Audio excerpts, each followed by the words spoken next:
बिस्मिल्लाहिर्रहमानिर्रहीम। अस्सलाम वालेकुम। आज 8 जून है और दिन है हफ्ते का। बात करेंगे इमरान खान साहब के हवाले से दो खबरें तो दो कल की हैं, लेकिन इसकी इंप्लीकेशंस क्या हैं, इसके असरात क्या हैं, क्योंकि सुप्रीम कोर्ट ऑफ पाकिस्तान में दो चीज़ें हुई थी जब 6 जून को इमरान खान साहब पेश हुए। एक, चीफ जस्टिस पाकिस्तान ने और जजेज़ ने इमरान खान साहब को कहा था कि आप सियासी जमातों के साथ मुज़ाकरात करें। एक ये मामला था कि इस पर इमरान खान साहब क्या रद्दअमल देते हैं, मुज़ाकरात करते हैं नहीं करते। और इस पर मैंने एक तवील वीडियो की थी आधे घंटे की, जिसमें मैंने सारी सूरत हाल सामने रखी थी कि इस वक्त सूरत हाल है क्या, इमरान खान क्या सोच रहे हैं, क्या देख रहे हैं, तहरीक इंसाफ के अंदर क्या चल रहा है, सुप्रीम कोर्ट ने क्यों मुज़ाकरात की बात की, उसको मैं नहीं दोहराऊंगा। वो मैं बड़ी डिटेल के साथ आधे घंटे की वीडियो में मैंने पूरी सूरत हाल जो है वो आपके सामने रख चुका हूँ। अब इमरान खान साहब का एक जो उस पर रद्दअमल आया है, दूसरा हमूदुर्रहमान कमीशन की जो रिपोर्ट है और जो ट्वीट हुआ उसके हवाले से खबर है और इसकी इंप्लीकेशंस क्या हैं, इन सारी चीज़ों पर खैर बात करते हैं। और साथ 6 जून को ही हुकूमत की जानिब से, मरीम नवाज़ की हुकूमत की जानिब से एक वारदात डाली गई थी, और वो ये कि उन्होंने इमरान खान साहब के सेल की तस्वीरें लगाकर और ये तासुर देने की कोशिश की कि इमरान खान झूठ बोल रहे हैं, वो कैद तन्हाई में नहीं है। लेकिन पहली बात तो यह है कि वो इनके ऊपर उल्टी पड़ गई है, क्योंकि मियां नवाज शरीफ के सेल की तस्वीरें और वीडियोस पहले सामने आ चुकी थी। उनमें नज़र आ रहा है कि मियां साहब वहाँ पर ऐसे रह रहे थे जैसे कोई अपने जो है वो करीबी रिश्तेदारों के घर जाता है और वो उनको पूरा एक पोर्शन दे देते हैं कि आप क्योंकि हमारे बड़े करीबी रिश्तेदार हैं और आप के साथ हमारा तल्लुक इस तरह का है, तो आप इधर रहें, ये पूरा पोर्शन आपके हवाले है और कोई मसला नहीं है। आपके पास यहाँ पे ये मुलाजिम भी हैं, नौकर भी हैं, आपके पास ख्याल रखने वाले भी हैं, सारी सहूलियात भी हैं। इस तरह की मियाँ साहब को जगह दी गई थी। और जो इमरान खान साहब हैं, उस तस्वीर आने से इमरान खान के हक़ में और ज़्यादा एक कंपेन भी चली है, लोगों की हमदर्दियाँ भी बढ़ी हैं। लोगों को जो इमरान खान के फॉलोअर हैं या पाकिस्तानी जो उनके वोटर्स हैं, उनको उस कमरे की तस्वीर देखकर और तकलीफ़ हुई कि एक पाकिस्तान का जो सबसे पॉपुलर लीडर है, दुनिया के पॉपुलर लीडर्स में से एक है, बेगुनाह है, झूठे उसके ऊपर केसेस हैं, इंतकाम उसे लिया जा रहा है, किस तरह की वो ज़िंदगी गुजारने वाला, किस तरह से वो वॉक करने वाला, किस तरह से वो एक्सरसाइज करने वाला, किस तरह से वो एक आज़ाद ज़िंदगी गुजारने वाला, और उसको किस कमरे में बंद किया गया है जहां पे वॉशरूम भी वहीं है, नमाज भी उसने वहीं पढ़नी है वॉशरूम के साथ, और सोना भी उसने बिल्कुल वॉशरूम के साथ जो है उसकी दीवार के साथ उसका बेड लगा हुआ है, और फिर कैमरे भी लगे हुए हैं, और बिल्कुल छोटा सा एक कमरा जो है वो ये इस तरह का कमरा है जैसे हमारे जो छोटे घर होते हैं उनमें जो स्टोर होता है ना, बिल्कुल छोटा सा एक छोटी सी जगह होती है, वहाँ स्टोर बना दिया जाता है, उस तरह की जगह के ऊपर। और फिर इन्होंने इमरान खान को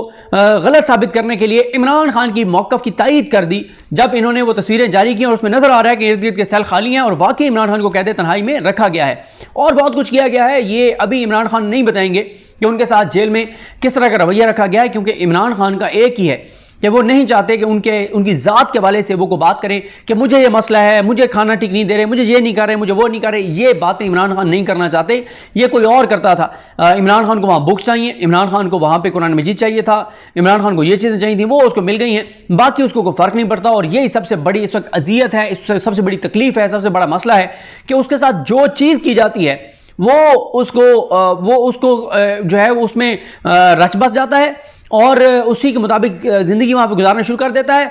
और पूरा प्लान जो बैठ के बनाया जाता है ना, जो चंद बड़े दिमाग बैठ के प्लान करते हैं कि अच्छा ऐसे करते हैं कि उसके सेल के पीछे किसी सेल में कोई बंदे डाल के और उनसे कोई गालम गलोच करवाते हैं, कोई तज़हीक आमेज़ उसके लिए जुमले कहलवाते हैं, उसको फ़र्क ही नहीं पड़ता।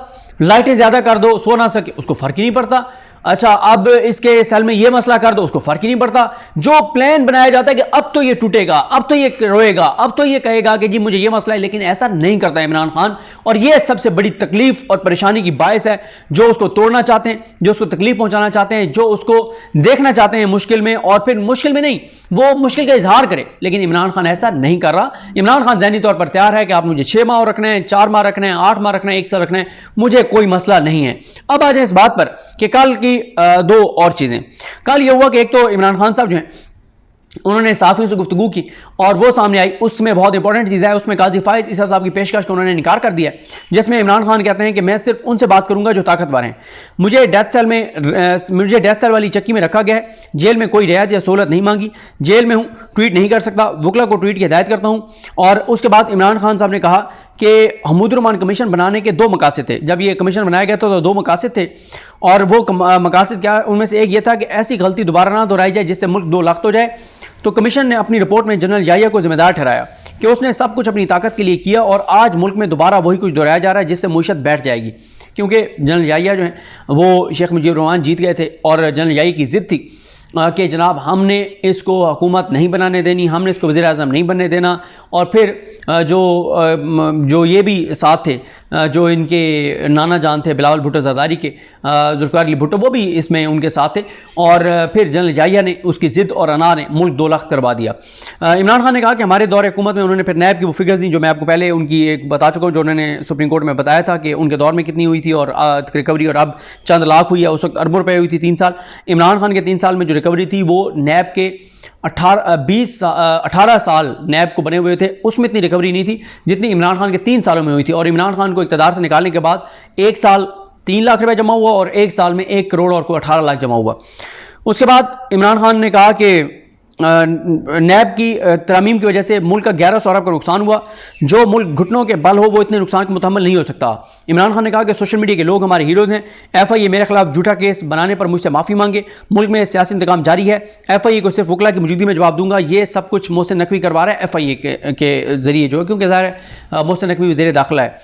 उसके बाद साफ़ी ने सवाल किया कि आप तो सुप्रीम कोर्ट ने भी आपको सियासी जमातों से मुज़ाकरात का कहा है, जिस पर इमरान खान ने कहा कि मैंने मुशर्रफ दौर में भी शौकत अजीज़ से मुज़ाकरात नहीं किए, मुशर्रफ के नुमाइंदे से मुज़ाकरात किए थे, जहां ताकत मौजूद थी उनसे बात की। 14 मई 2023 को पंजाब इलेक्शन की मीटिंग के दौरान नून लीगियों ने कहा कि जनरल आसिम मुनीर इलेक्शन ना कराने का फैसला कर चुका है। जस्टिस बंदयाल के कहने पर हमने इंतखाबात पर सियासी जमातों से मुज़ाकरात किए। कानून के मुताबिक 90 दिन में इलेक्शन होने चाहिए थे, लेकिन जस्टिस बंदयाल अपोजिशन के हथकंडों में आ गया था। यहाँ पर मैं एक चीज़ बता दूँ कि ठीक है, बंदयाल साहब नहीं इलेक्शन करवा सके थे, लेकिन उसकी वजह काजी फाइज ईसा साहब और इनका ग्रुप था। काजी फाइज ईसा साहब ने और इनके ग्रुप ने सुप्रीम कोर्ट को इतना कमज़ोर कर दिया था, अंदरूनी तौर पर उमरता बंदयाल साहब को इतना तकसीम कर दिया था, अदालत को इतना कमज़ोर कर दिया था कि बंदयाल साहब, जब आपका घर ही ठीक ना हो, जैसे आप इमरान खान ठीक कह रहे हैं ना कि जब आपका घर ही ठीक नहीं है तो कौन यहाँ पे आके इन्वेस्ट करेगा, कौन? आप मुझे बताएं ना कि जिन शहरों में, जिन एरियाज़ में हालात ख़राब हैं, मैं नाम नहीं लेता, अल्लाह ताला करम करे, सारे हमारे इलाके जो KPK के हैं और हमारे जो बलूचिस्तान के हैं, कुछ एरियाज़ ऐसे हैं जहाँ पे दहशतगर्दी के बहुत ज़्यादा वाक़यात होते हैं। अब उन एरियाज़ के बारे में अगर मैं किसी को कहूँ कि सर आप 10 लाख रुपए इन्वेस्ट कर दें, 10 लाख की औकात ही आज के दौर में कोई नहीं है, कोई हैसियत ही नहीं है 10 लाख की, मैं उन्हें कहूँ सर 10 लाख इन्वेस्ट कर रहे हैं फलानी जगह पे, वो मुझे कहेंगे यार तुम बेवकूफ़ हो, तुम पागल हो, मेरा दिमाग ख़राब है, मैं 10 लाख रुपए फलानी जगह इन्वेस्ट कर दूँ। तो दुनिया हमें उसी तरह से देखती है जैसे हम यहाँ से बैठ के उन इलाकों को देखते हैं जहाँ पे इस वक्त दहशतगर्दी और अनसर्टेनिटी है। तो जहाँ हम 10 लाख उन शहरों में ना करें तो दुनिया कैसे इन्वेस्ट करेगी, जब सियासी अदम इस्तेकाम इतना ज़्यादा है, जब हुकूमत की क्रेडिबिलिटी नहीं है, जब हुकूमत यहाँ पे वो है जिनके अपने असासे जायदादें बाहर हैं, तो कैसे हुकूमत, कैसे कोई आके इन्वेस्ट करेगा? ये बातें तो इमरान खान ठीक कर रहे हैं। साफ़ी ने इमरान खान से सवाल किया कि नवाज शरीफ जब शेख मुजीब और हमीद उर रहमान कमीशन की रिपोर्ट का हवाला दिया तो आपने नवाज शरीफ को के बारे में कहा कि वो फौज के इदारे को तबाह करके दूसरा मुजीब उर रहमान बनना चाहता है। तो इमरान खान ने कहा कि उस वक्त मैंने हमीद उर रहमान कमीशन रिपोर्ट नहीं पढ़ी थी, अब मैंने पढ़ ली है। साफ़ी ने सवाल किया कि आपके ट्विटर से रियासत मुखालिफ वीडियो पोस्ट की गई है, क्या आपकी मर्जी से की गई है? जिस पर इमरान खान ने कहा कि मैं जेल में बैठकर वीडियो कैसे पोस्ट कर सकता हूं। साफ़ी ने सवाल किया कि इस ट्वीट को आप ऑन करते हैं? उस पर इमरान खान ने कहा कि मैं इस ट्वीट को ऑन करता हूं, लेकिन जब वीडियो पोस्ट की गई तो वो नहीं देखी, उस पर बात नहीं करूंगा। साफ़ी ने पूछा कि आपका अकाउंट कौन चलाता है? तो इमरान खान ने कहा कि मैं ट्वीट करने का सिर्फ वकला को बताता हूँ कि ये ट्वीट कर दें, मैं शिकायत नहीं करता, मैं चू चू करने वाला नहीं हूँ, मेरे पास एक्सरसाइज मशीन के सिवा कोई सहूलत मौजूद नहीं, रूम कूलर सारी चक्कियों में लगे हुए हैं। इमरान खान ने कहा कि नवाज शरीफ और जरदारी के साथ मुलाकातों का तांता बंधा रहता था, मुझे वकला और फैमिली के साथ आधा घंटा मुलाकात का दिया जाता है। जिस मुल्क में इस्तेकाम नहीं होगा, सरमायाकारी नहीं आएगी, मौजूदा बजट में महंगाई की शरह मजीद बढ़ेगी, मुल्क पर कर्जे चढ़ते जाएंगे, इसी वजह से पीपल्स पार्टी हुकूमत का हिस्सा नहीं बनी। ये तो है वो पोर्शन जो इमरान खान साहब ने मीडिया से गुफ्तगू की। अब आए कि इमरान खान साहब ने कल FIA को क्या क्या, चलें पहले यहाँ पे इसको बात को कंक्लूड कर लेते हैं कि अब इमरान खान साहब ने जो सुप्रीम कोर्ट को इनकार कर दिया है, इस पर अब क्या होगा, कि इसके इंप्लीकेशंस क्या होंगी, क्या सुप्रीम कोर्ट रिएक्ट करेगी? देखें, मैं आपको वो जो आधे घंटे की वीडियो थी उसमें मैंने तफसील से बताया था कि PTI के अंदर एक ये बात थी कि काजी फाइज ईसा को PTI इस पूरे जो लार्जर प्लान था इमरान खान को जेल में डालने का, PTI को इलेक्शन से बाहर करने का, नून लीग और पीपल्स पार्टी को इलेक्शन जितवाने का, चोरों डाकुओं लुटेरों को मुसल्लत करने का, PTI का ये इल्ज़ाम है कि काजी फाइज ईसा साहब इस सारे अमल का हिस्सा थे। PTI ये कहती है कि हमसे बल्ला छीनना हो, लेवल प्लेइंग फील्ड ना देनी हो, ब्यूरोक्रेट्स को बतौर RO बहाल करना हो और इलेक्शन कमीशन को सपोर्ट करना हो, पीटीआई की पिटिशंस ना लगाना हो, पीटीआई के केसेस ना लगाना हो। वो कहते हैं कि ये सब कुछ उस लार्जर प्लान का हिस्सा था जिसके तहत पीटीआई को क्रश करना था, और वो कहते हैं कि काजी फायज़ साहब उसका हिस्सा थे और मरकजी किरदार थे। पीटीआई कहती है कि जो सरदार तारिक मसूद के जरिए काजी फायज़ साहब ने फैसला करवाया था कि एक के बाद दूसरे, दूसरे के बाद 10वें, 10वें के बाद 20वें केस में भी अगर किसी को गिरफ्तार किया जाता है तो हाई कोर्ट इसमें इंटरफेयर ना करें। वो कहते हैं कि काजी साहब इसमें पूरी तरह शामिल थे इस जुर्म में। तो पीटीआई कहती है कि हम जिसको मुजरिम समझते हैं उसको हम क्यों कहें कि तुम मीडिएटर बन जाओ, तुम गारंटर बन जाओ और मुज़ाकरात कर लेते हैं। दूसरी बात यह है कि पीटीआई ये समझती है और इमरान खान ये समझते हैं कि इस वक्त इतनी अनसर्टेनिटी है, हालात इतने ख़राब हैं कि वो नहीं चाहते कि हुकूमत को कोई ब्रीथिंग स्पेस दें, वो टेम्परेचर को और बढ़ाना चाहते हैं और वो ये समझते हैं कि वो टेम्परेचर इतना बढ़ा देंगे, ऑलरेडी इतनी चीज़ें जो है वो ख़राब हैं। इमरान खान ये समझते हैं कि फिर इस्टेब्लिशमेंट या तो मुझसे बात करने पर मजबूर हो जाएगी या ये सिस्टम कोलैप्स कर जाएगा, कोई बड़ी चीज़ हो जाएगी, और वो भी इमरान खान कहते हैं कि हो ना फिर वही हो जाए, बजाय इसके कि जिस तरह से ये सिस्टम चलाया जा रहा है। अब इसकी इम्प्लीकेशंस क्या होंगी देखें, बड़ा मुश्किल है काजी साहब के लिए, क्योंकि इतने ज़्यादा अदलिया और इदारों के दरमियान हालात ख़राब हैं कि काजी साहब अब मज़ीद इमरान खान के ख़िलाफ़ कोई बड़ी चीज़ नहीं कर सकते। उनके पास ऑप्शंस हैं, जैसे कि साइफ़र की अपील उनके पास जानी है, कुछ और केसेस जाने हैं, लेकिन उसमें उनके लिए मुश्किल होता चला जाएगा क्योंकि इतना ज़्यादा उनके ऊपर दबाव बढ़ गया है। ख़ासतौर पर मखसूस नशिस्तों वाले केस में, 6 जजेज़ वाले केस में फैसल वाडा वाला आपने देखा उन्होंने क्या किया। तो मेरा नहीं ख्याल कि अब वो उस हद तक इमरान खान के खिलाफ जा सकते हैं। वो यही कर सकते हैं कि इमरान खान के केसेस ना लगाएं और उसमें इमरान खान की लीगल टीम पूरी तरह शरीक जुर्म है। अभी तक तहरीक इंसाफ की लीगल टीम नहीं बता सकी कि इमरान खान के जो 16-17 पीटीआई के केसेस पेंडिंग हैं सुप्रीम कोर्ट में, उन्होंने कितने केसेस में अर्ली हियरिंग की दरखास्तें दायर की हैं, अभी तक नहीं बता सके। पीटीआई को चाहिए यह था कि वो अर्ली हियरिंग की सारे केसेस में दरखास्तें डालते, 2 दिन बाद फिर दरखास्तें डालते, 4 दिन बाद फिर दरखास्तें डालते, और हर बार दरखास्तें डाल के बाहर मीडिया पर आके प्रेस कॉन्फ्रेंस करते सुप्रीम कोर्ट के बाहर कि हमने आज चौथी बार अर्ली हियरिंग की दरखास्त डाली है। काजी साहब बार बार कहते हैं कि आपके वकीलों को पता है कि किस तरह से अर्ली हियरिंग के केस लगवाते हैं, कि अर्ली हियरिंग के लिए केस फिक्स करवाते हैं, लेकिन आपके वकला ने ये नहीं किया। तो देखें, हम चौथी बार 4 हमने दरखास्तें जमा करा दी, और ये पाकिस्तान की तारीख में पहली बार होता कि किसी जमात ने केसेस की अर्ली हियरिंग के लिए 4 दरखास्तें दायर की हैं। उससे उनका एक नैरेटिव भी बनता, वो सारा कुछ होता, लेकिन पीटीआई की लीगल टीम ने ऐसा नहीं किया। अब ये तो पीटीआई की लीगल टीम बता सकती है कि वो किसके साथ हैं, इमरान खान के साथ हैं या किसी और के साथ हैं, क्योंकि अभी तक उन्होंने इमरान खान के लिए सुप्रीम कोर्ट में जो चीज़ें उनको करनी चाहिए थी वो नहीं कर रहे। हालांकि इमरान खान ने बहुत प्रेशर बढ़ा दिया चीफ जस्टिस पाकिस्तान पर गुज़िश्ता समात में भी, जब उन्होंने कहा कि इंसानी हकूक़ की पामाली हो रही है, आप कुछ नहीं कर रहे। लास्ट हियरिंग के ऊपर जो उन्होंने गुफ्तगू की और उन्होंने अतर मिल्ला साहब ने कहा कि सुप्रीम कोर्ट जो है वो आपके इस बात को कंसीडर करेगी कि इंसानी हकूक़ की पामालियाँ और इस तरह के जो केसेस आपके पेंडिंग हैं सुप्रीम कोर्ट में, उसको सुने। लेकिन इमरान खान साहब की लीगल टीम इस हवाले से पूरी तरह शरीक जुर्म है अर्ली हियरिंग की दरखास्तें दायर ना करके। इस पर देखना चाहिए तहरीक इंसाफ की लीगल टीम को। अगर ये मामला हामिद खान साहब पर छोड़ेंगे तो फिर तो आप समझें कि कुछ भी नहीं होगा। एक पहला प्रोफेशनल वकील उन्होंने, सलमान कुनाजा साहब बहुत ज़बरदस्त हैं, सलमान सफदर साहब बहुत कमाल हैं। एक अभी उनके जो उन्होंने फैसला सदीकी साहब को किया है, बहुत ज़बरदस्त, शानदार, बड़े ज़बरदस्त वकील। लेकिन बाकी देख लें आप क्या कर रहे हैं उनके वकील, लतीफ़ खोसा साहब क्या कर रहे हैं, हामिद खान साहब क्या कर रहे हैं, अर्ली हियरिंग की दरखास्तें क्यों नहीं डाल रहे, ये एक बड़ा सवाल है। हामिद खान साहब सेनेटर बन गए, लतीफ़ खोसा साहब MNA बन गए, तो क्या कर रहे हैं ये दोनों? और भी बहुत से नाम हैं जो सुप्रीम कोर्ट के उनके वकील हैं, देखना चाहिए उनको। अच्छा, और मेरा ख्याल है कि जो अर्ली हियरिंग की दरखास्तों वाला है ना, ये सारा मामला इनको नियाज़ुल्लाह नियाज़ी साहब के सुपुर्द कर देना चाहिए। नियाज़ुल्लाह नियाज़ी साहब में ये करेज है, उनमें ये जुर्रत है, उनमें ये हिम्मत है कि वो खड़े होकर रोशना पर बात कर सकते हैं। चाहे काजी साहब जो भी करें, उनके अंदर ये जुर्रत बहरहाल है कि वो बात कर सकते हैं। बाकी ज़ाहिर है पीटीआई के जो जूनियर वकील है, वो जो सुप्रीम कोर्ट के वकील नहीं है, इंतज़ार हुसैन पंजोता हों, नईम पंजोता हों, अली जाज भुट्टर हों, ये सारे जो है सरदार मसरूफ़ हों, ये सारे ज़ाहिर है ये कर सकते हैं, लेकिन ये सुप्रीम कोर्ट के वकील नहीं है, मजबूरी है। और बहुत से वकील हैं, मिर्ज़ा आसिफ हैं या अंसर हैं, खालिद यूसुफ चौधरी हैं, मुर्तज़ा तूनी हैं, ये सारे वो वकील हैं। आमना मलिक साहबा हैं जिन्होंने कोई 100 के करीब हफ्से बेजा की उन्होंने पिटिशंस की हाई कोर्ट में, अपने पैसों से की, किसी से 1 रुपया नहीं लिया। इस तरह के वकला हैं, लेकिन मसला यह है कि वो सुप्रीम कोर्ट के वकील नहीं हैं। असल इस वक्त सारे गेम है सुप्रीम कोर्ट के जो वकील हैं उनके हाथ में। तो इस तरह की एक कमेटी बनानी चाहिए जो पेंडिंग केसेस में दरखास्तें दायर करे। लेकिन ये इसमें गौर साहब भी पूरी तरह से शरीक हैं, गौर साहब भी सुप्रीम कोर्ट के वकील हैं, वो चेयरमैन है पार्टी के। क्या उनका ये काम नहीं है कि वो पार्टी के वकला को ये कहें, खुद इस बात में करें कि लिस्ट बनाएं कौन कौन से केसेस पेंडिंग और अर्ली हियरिंग की दरखास्तें डालें?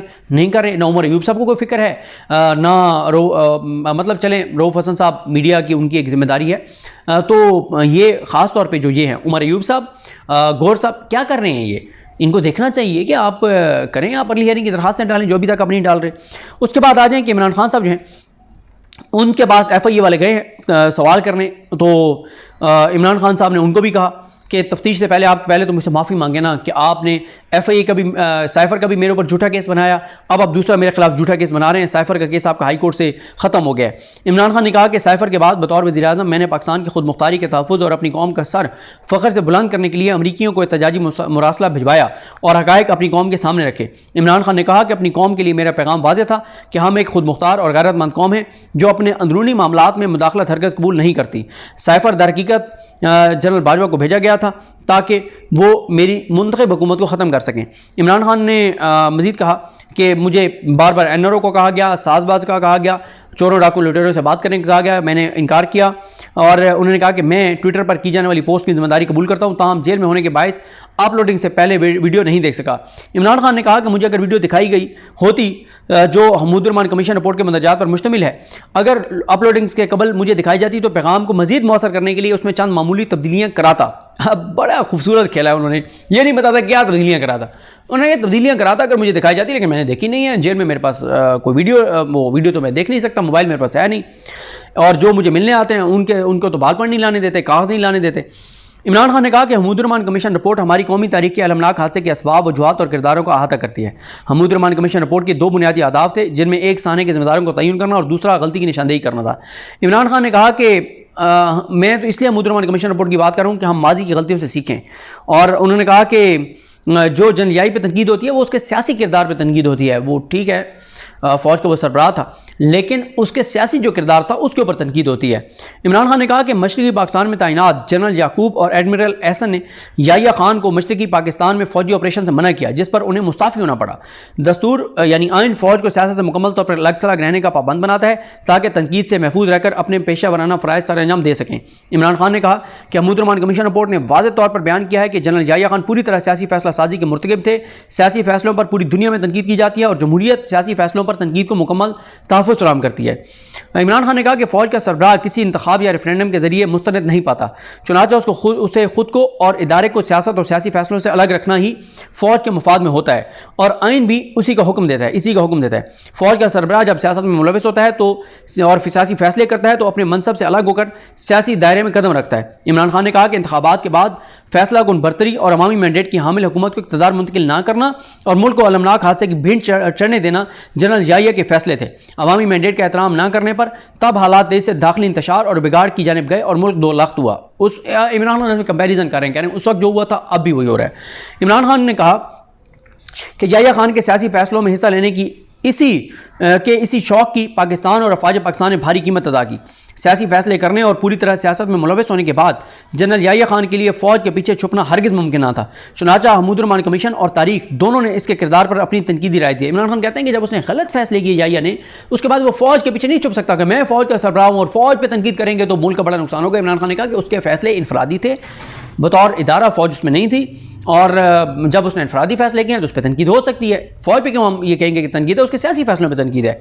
इमरान खान ने कहा कि 1970 के वाक़यात और आज के हालात के माबैन गैर मामूली मुवासलत हर ज़ी-शऊर पाकिस्तानी के लिए तशवीश की वजह है। 1970-71 में मुल्क 2 लाख हुआ तो आज हमारी मुशत ज़मीन बोस हो चुकी है, जबकि इसमें बेहतरी के इम्कान कम से कम होते चले जा रहे हैं। इमरान खान ने कहा कि SIFC के जरिए मुशत को अपने पैरों पर खड़ा करने की कोशिश बुरी तरह नाकाम हुई है। मुल्क की सबसे बड़ी और अवामी मैंडेट की हामिल जमात तहरीक इंसाफ को लाकानूनियत से कुचलने की कोशिश करके मुशत में बेहतरी नहीं लाई जा सकती। इमरान खान ने सवाल किया कि FIA सुराग लगाए कि अजहर मिशवानी के भाइयों को किस जुर्म में अगवा किया। सोशल मीडिया वर्कर्स हमारे हीरो हैं और कौम का असासा हैं, उनकी और उनके अहले खाने की हिरासगी का सिलसिला बंद होना चाहिए। उसके बाद इमरान खान ने कहा कि मुल्क की मुशत की बेहतरी के इम्कान तभी पैदा होंगे जब अवामी मैंडेट का एहतराम किया जाएगा और फैसला साजी अवामी मैंडेट के हामिल जमहूरी नुमाइंदों को सौंपी जाएगी। आखिर में इमरान खान ने जो है वो ज़ाहिर है वो और कुछ चीज़ें कहीं मैं आपको पॉइंट्स बता चुका हूँ। ये ज़ुबैर अली खान ने बड़ी तफसील से रिपोर्ट किया है। ज़ुबैर अली खान के अलावा किसी ने इतनी तफसील से इसको रिपोर्ट नहीं किया कि इमरान खान साहब ने FIA के सामने क्या गुफ्तगू की। अभी भी ज़ुबैर अली खान साहब के पास बहुत सी और इन्फॉर्मेशन है जो वो सामने लाएंगे। जब वो सामने लाएंगे तो हम उसमें बात करेंगे कि और क्या इन्फॉर्मेशन है। बड़े ज़बरदस्त कमाल रिपोर्टर हैं, बहुत शानदार रिपोर्टर हैं। एक आज़ाद सहाफ़ी हैं ज़ुबैर अली खान साहब, तहरीक इंसाफ पे तनकीद भी करते हैं, तहरीक इंसाफ उनको आड़े हाथों भी लेती है, सारी तो नहीं लेकिन कुछ लोग, लेकिन ज़ुबैर अली खान डटे हुए हैं और मेरिट पे रिपोर्टिंग करते हैं, गैर जानिबदार सहाफ़ी हैं, खूबसूरत रिपोर्टर हैं। तो अल्लाह करीम हम सब का हामी नासर हो। अल्लाह हाफ़िज़।